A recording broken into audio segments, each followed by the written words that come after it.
all of our social protection systems are very stretched.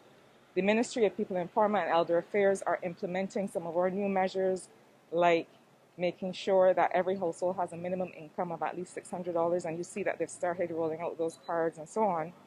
But while they're able to perfect it, while they're doing that work to try and cover everyone and try and see everybody who needs help, MPs like me and all the others have to step in the breach and try and help in the interim. And this is something that we always do.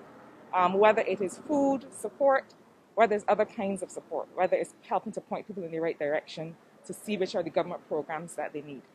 So this really started when we started to see the fall in arrivals for the tourism sector, and when we also started to realize that lots of people were getting laid off because arrivals fell to zero by March. And so a lot of people that started to get laid off were people who work directly in the sector, people who work at hotels and so on. And really, it was an immediate shutdown in people's income, and we had to make sure that people had the basic needs and things that they need to survive.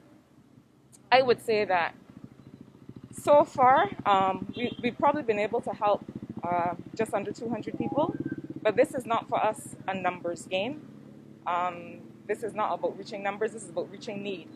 And so we're trying to help people in all kinds of different ways, not just in terms of whether someone receives a basket or not, but just to ensure that people get whatever help and support they need. We try to always understand who are the most vulnerable in our society. And we've been doing that in the context of the disaster, hurricane season, making sure we know where people are located.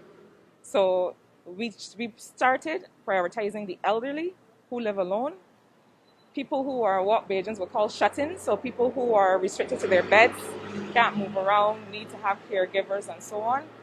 So we started prioritizing those people to make sure that they're also the most vulnerable in the context of COVID-19. So we wanted to make sure that there was nothing that would compromise their ability to survive. We're also starting to look at people who've lost their work, who were working right up to the time it was declared a pandemic. And we're also trying to prioritize really by the number of children in households and household size. Let me tell you what we're emphasizing. We want to make sure that everybody has some support coming into their home. I gave a talk this week, and I talked about some of the things that government is doing to try and respond to the pandemic. And one of those is to ensure a minimum income, whether it's by cash or in kind. So there's some households that are already getting a pension, some households that are already getting NIS unemployment benefits, some that still have a salary. We are trying to prioritize the others.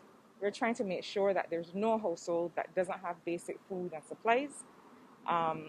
And we are really working in partnership with the government agencies that are already doing this.